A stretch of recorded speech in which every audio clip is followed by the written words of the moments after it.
JK ini kan sudah berumur, sudah tua, mungkin suka lupa ingatan. Padahal rekam jejak digital berserakan di dunia maya, terutama tahun 2016 sampai 2017. Anies ikut Pilgub DKI. Saya rasa kalian pasti sudah tahu siapa yang memulai ide ini.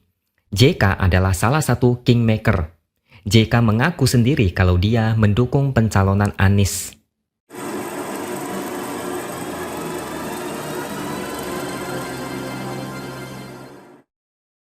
Halo, bertemu lagi dengan saya X Hardy di Opini Seward.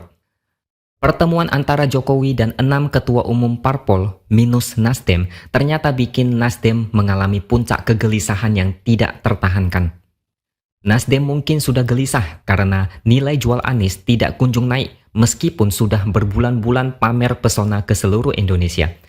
Hasil surveinya tetap sama, Anies nomor 3, sulit atau bahkan tidak mungkin menang Pilpres. Kalau dihitung-hitung, ini sama saja dengan habisin banyak uang untuk kalah. Surya Paloh sempat bertemu dengan Pak Luhut dan curhat soal langkah Jokowi yang ikut campur dalam urusan Pilpres 2024. Dia minta supaya Presiden Jokowi memposisikan dirinya sebagai seorang negarawan, harus bisa membatasi diri sebagai pemilik privilege sebagai presiden. Dia anggap situasi terkait ini sudah tidak sehat. Semua orang terutama yang berseberangan dengan Jokowi saat ini begitu ketakutan. Secara tidak langsung mereka takut menjadi pihak yang kalah. Mereka akui kalau Jokowi sangat hebat, punya pengaruh besar dan bisa memenangkan Pilpres lewat capres yang dia dukung. Kelompok sebelah terus gelisah seperti cacing kepanasan. Mereka tahu Jokowi berhasil mengambil simpati masyarakat dan bakal mendengar apa kata Jokowi. Ini adalah berita buruk buat Anies dan para pengusungnya. Surya Paloh berada dalam kondisi yang sulit. Maju kena, mundur kena. Sejak Nasdem mengusung Anies, Jokowi mulai jaga jarak. Jokowi tidak ucapkan selamat ulang tahun untuk Nasdem, tidak undang Nasdem di istana dan banyak lagi. Nasdem pelan-pelan dikucilkan dan dihindari seolah kayak hama berbahaya. Sepertinya ini sangat menyiksa Surya Paloh sampai harus menghibur diri dan curhat dengan Luhut. Yang paling lucu adalah komentar dari JK. Dia ingatkan Jokowi agar jangan terlalu ikut campur dalam kontestasi politik jelang pemilu 2024 di akhir jabatannya. JK merasa jika di istana bicara soal urusan pembangunan, mestinya Nasdem ikut diundang. Kalau tidak diundang berarti ada pembicaraan politik.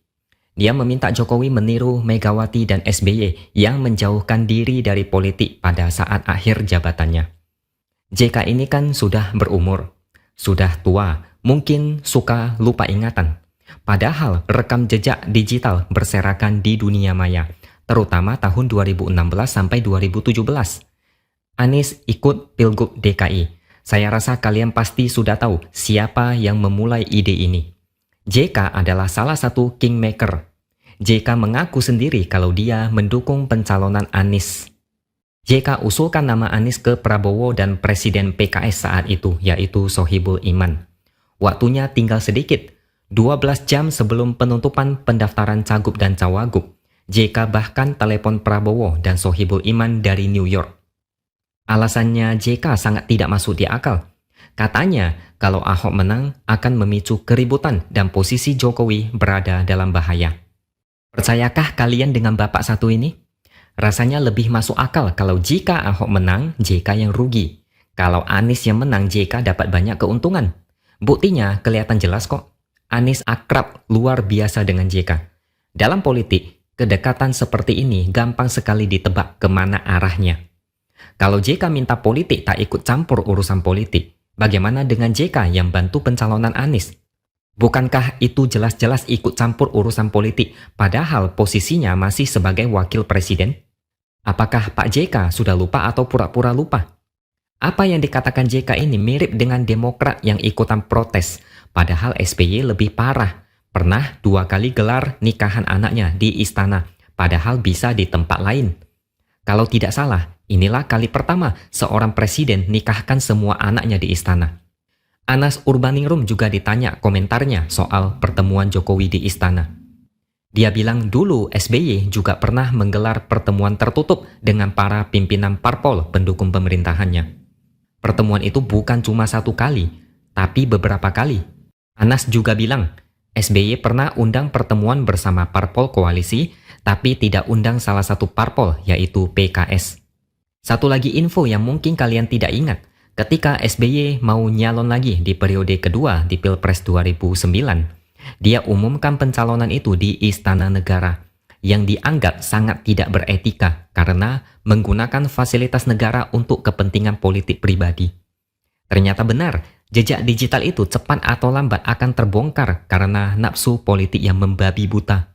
Mereka mau memposisikan diri sebagai kelompok yang benar, mau salahkan Jokowi, tapi di masa lalu mereka semua sama saja. Dulu kenapa mereka tidak ribut soal ini?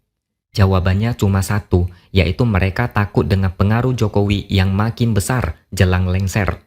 Mereka takut jagoannya kalah di Pilpres gara-gara Jokowi. Surya Paloh resah, Demokrat gelisah, JK juga tidak tenang. Terutama JK, mungkin dia takut Anies kalah. Tanda-tanda kekalahan sudah jelas di depan mata.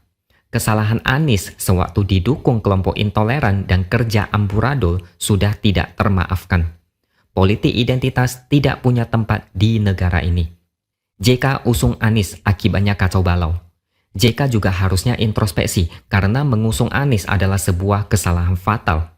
Pendukungnya melakukan segala cara, bahkan yang brutal, untuk memenangkan Anies. Harusnya JK sadar dan malu.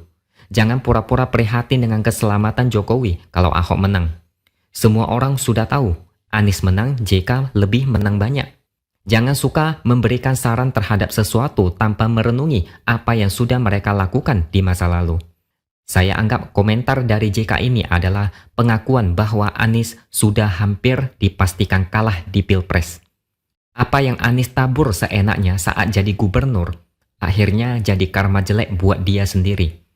5 tahun enak menikmati kemenangan, didukung kelompok tukang gaduh, kerja asal-asalan. Sekarang saatnya panen hasil buruk. Rakyat tidak akan mau dibodohi 2 kali. Yang bangga dibodohi sampai 1000 kali itu biasanya kadrun yang memang jarang pakai nalar. Kalau takut kalah silakan mundur saja mulai dari sekarang, ketimbang habisin duit sia-sia. Tolong jangan sebarkan narasi-narasi aneh yang mana dulu juga pernah dilakukan. Nanti ketahuan munafiknya. Rakyat juga tidak bodoh. Endorse itu tidak akan berefek kalau sosok capresnya memang tidak meyakinkan. Contohnya, kalau misalnya Jokowi dukung Anies, apakah rakyat bakal memilih Anies sebagai presiden? Kan tidak mungkin juga. Jokowi boleh menunjuk siapapun, tapi rakyat juga punya pertimbangan tersendiri dalam memilih. Sama seperti Prabowo dulu, yang dipromosikan secara jor-joran. Pendukungnya jualan agama, obral surga dan neraka, segala macam cara dipakai. Tapi takdir selalu memilih Jokowi sebagai presiden. Jokowi tidak ngapa-ngapain pun tetap saja Anies bakal kalah. Anies itu sudah jadi kartu mati karena berani mengambil keuntungan dari politik identitas. Dia boleh menang di Jakarta, tapi kalau mau menang di Indonesia, silakan tunggu saja entah sampai kapan. Kalau mau Indonesia selamat, tidak memilih Anies adalah pilihan yang masuk akal. Oke, sekian dulu opini dari saya. Subscribe channel ini supaya makin berkembang dan tuliskan komentar Anda. Terima kasih sudah menonton, sampai jumpa lagi di lain kesempatan.